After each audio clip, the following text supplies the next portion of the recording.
Algumas de vocês falaram para mim no direct do Instagram: Cléo, hoje a sua voz está diferente, parece que você está assim meio triste. E eu queria dizer uma coisa: quando eu gravo o devocional pela manhã, como é o caso de hoje, não deu tempo de gravar ele ontem. Eu sempre gravo de um dia para o outro. Eu ainda estou com as minhas cordas vocais em repouso, né? Então a voz fica assim mesmo. À medida que o dia vai passando, eu fico tranquila. E a gente e todo mundo também passa por seus momentos, né, de não estar bem. A gente que é mulher tem nossos momentos de TPMs, altas e baixas hormonais. E com certeza eu não estou bem todo dia. Mas coincidentemente o dia que vocês falaram eu estava bem, não era por causa disso, é porque é de manhã.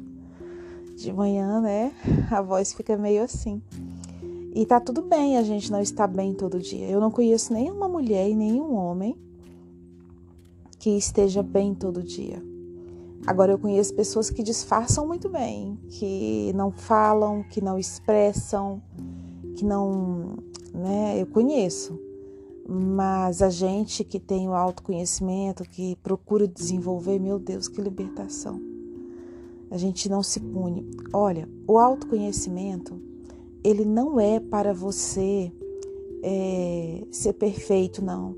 Pelo contrário, é para quando você fizer algo muito difícil, você se entender, se amar e se acolher.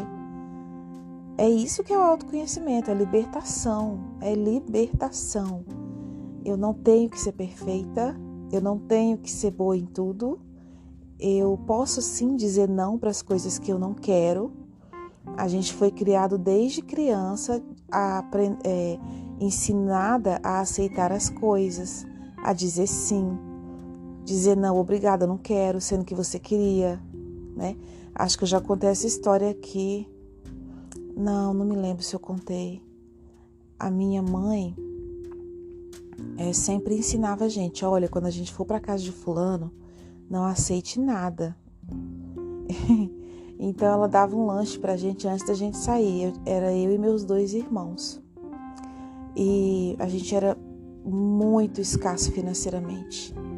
Então a gente ia visitar minha madrinha e ela colocava, a gente ia de jumento, era cavalo, não me lembro ao certo, e colocava um jacá, que é tipo um cestinho de palha pro jumento carregar. Então minha mãe ficava em cima, eu ficava num cestinho com uma pedra e meus 2 irmãos no outro cestinho para equilibrar, e meu pai ia caminhando. Então a gente ia no meio dos matos assim. E ela se assusta quando eu conto para ela essas coisas, que ela fala: não tem como você lembrar disso, você era muito pequena. Falei: mãe, eu fiz meus exercícios e eu me lembro. Então a gente caminhava por aquela mata bem fechada mesmo, e a gente chegava num açude, né? Algumas pessoas conhecem como pântano, é um lugar que fica água parada. E aí quando a gente atravessava, a minha mãe tinha que tirar a gente de dentro do jumento. Aí ele atravessava sozinho, meu pai levantava os cestos na mão e a gente tinha que nadar. Então ela tirava a nossa roupa, a gente ficava ali só de calcinha, cueca, e nadava. Quando a gente chegava do outro lado, nosso corpo estava cheio de sanguessugas, que são tipo uns vermes que enfiava dentro da carne. E aí minha mãe tirava aquilo, me dava um trauma tão grande que eu tenho trauma de lesma até hoje, assim. E ela tirava toda a sanguessuga, ficava sangrando muito, limpava a gente e a gente ia. E foi. Essa jornada, ela era muito difícil, assim, pra gente. Só que era impressionante como a gente queria ir mesmo assim por causa do final, por causa do que tinha lá no final. E quando a gente chegava na casa da minha madrinha, eles eram muito abastados comparado a gente. Era diferente, eles tinham os gados deles, né? Meu pai só cuidava do gado do outro. Então tinha muita coisa gostosa que eu não tinha na minha casa. Eu falei: eu pequenininha, deveria ter uns 4 a 5 anos.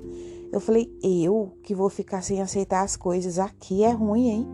Então minha madrinha falava assim: meninos, ela era doida por criança. Minha mãe já não era tanto.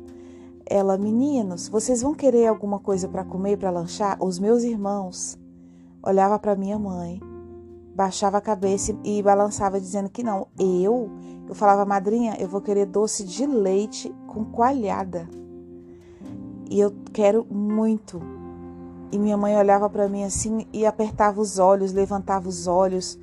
E eu sabia que ela estava querendo comunicar comigo, né? Aí eu olhava para ela e fazia de conta que não estava vendo e comia meu doce maravilhosamente bem. Quando os meninos viam eu comendo, eles falavam assim, eu quero também. Então, o que aconteceu? Todas as vezes eu fazia isso. Minha mãe viu que não adiantava. Por quê? Tem pessoas que elas já nascem com essa naturalidade, sabe? De se expressar mesmo, de não ter problema. E eu nunca levei uma surra por me expressar. Nunca. Minha mãe nunca me bateu.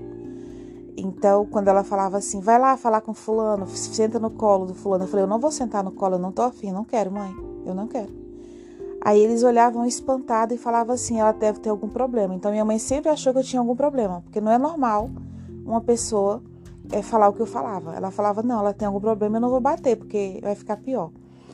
E com isso, eu consegui ter mais facilidade. Depois que eu fui crescendo, eu parei com isso, assim, eu fiquei mais contida com o meio que eu vivia. Então, eu não expressava de jeito nenhum. E aí eu fui pro extremo, de extrema timidez mesmo.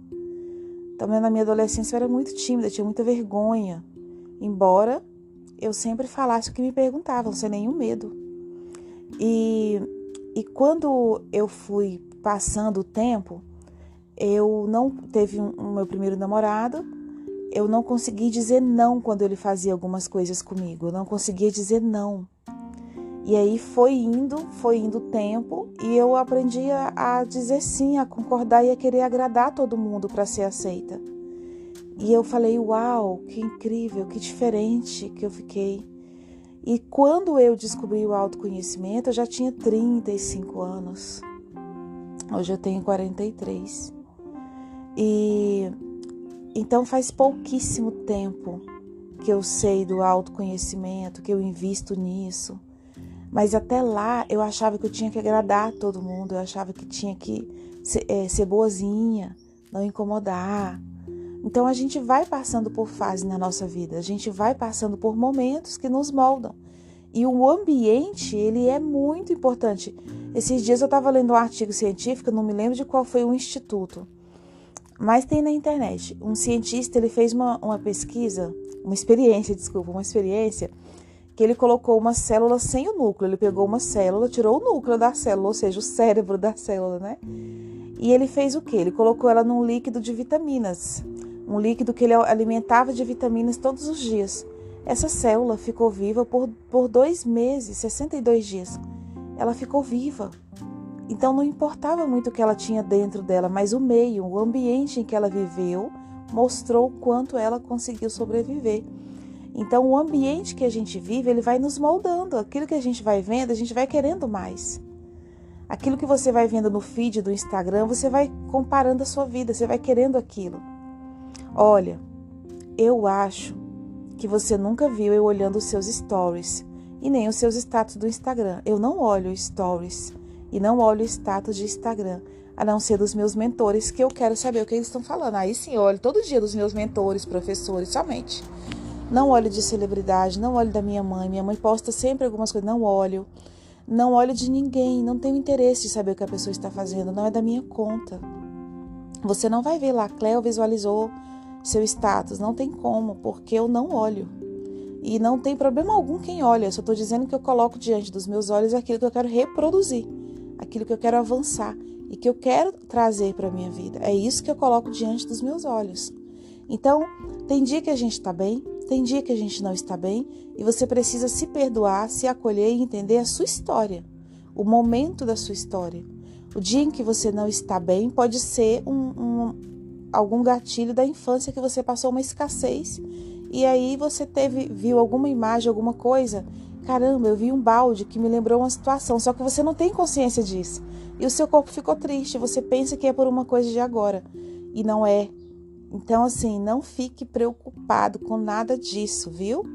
Não fique. É só um dia após o outro. Procure mudar e melhorar o ambiente em que você está.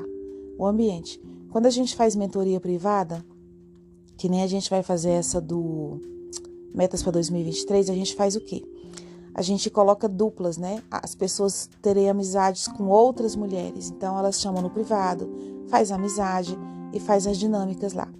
Toda semana a gente muda. Para quê? Para mudar o ambiente da pessoa, para ela conhecer novas pessoas, para ela fazer novas conexões, para que ela possa dizer, uau, eu posso fazer algo diferente, sabe? Eu deixo essa reflexão para você, como todos os dias, aqui no nosso devocional maravilhoso. Em Romanos 2,12 fala assim, não vos conformeis com este século, mas transforme ele pela renovação da sua mente. Ou seja, se eu não me conformo com o governo, eu não me conformo com a minha família que está me perseguindo, eu não me conformo com a escola, ou seja, eu não me conformo com o cosmos, com o mundo de um modo em geral, eu vou fazer o quê? Eu vou fazer protesto, eu vou rasgar minha roupa, eu vou me mutilar, não vai adiantar nada.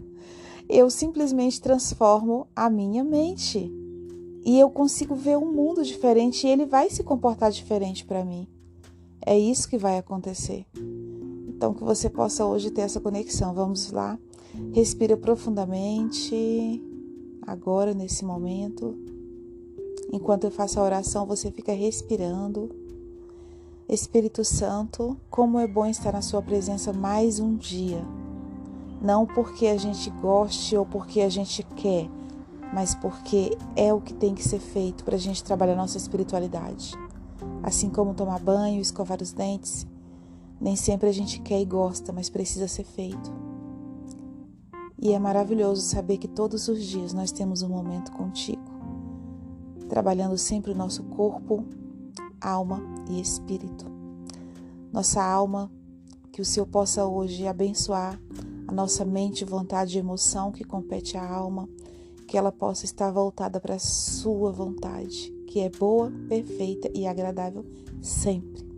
E o nosso espírito, que é a nossa comunhão, consciência e intuição, que nós possamos ter uma intuição muito mais aguçada, que nesse dia os seus anjos, que o Senhor fala que nós daremos ordem para que eles nos guardem, sejam abençoados, mais ainda, que eles possam continuar nos ajudando, protegendo os nossos passos, que eles vão à nossa frente, Senhor, e nos guarde, que nós possamos ter intuição daquilo que a gente não precisa fazer mais, que a gente possa não tomar nenhuma decisão que a gente tenha dúvida ou esteja com medo em relação a alguma coisa que não vai nos trazer vida, que não vai nos trazer prosperidade, que a gente espere a sua resposta no nosso coração. Essa é a nossa oração de hoje. Em nome do Senhor Jesus, abençoe cada pessoa que está ouvindo. Se você concorda com essa oração, você fala, eu concordo com a oração da Cleo, porque o que duas pessoas ligar na terra também é ligado no céu, e desligado também, e no mundo espiritual e emocional. Compartilhe esse áudio com 10 amigas no mínimo. E eu tenho um exercício para você hoje. Envie uma mensagem de amor, carinho, pode ser um versículo, alguma coisa para 20 pessoas que você quase não conversa muito ou que conversa. Diga o quanto elas são importantes, o quanto você a ama. Expresse isso, viu? Me segue no Instagram, @cleocosta, e escreve lá no post o que você aprendeu nesse áudio de hoje, no primeiro post do Instagram que está no meu perfil. 365. Beijos.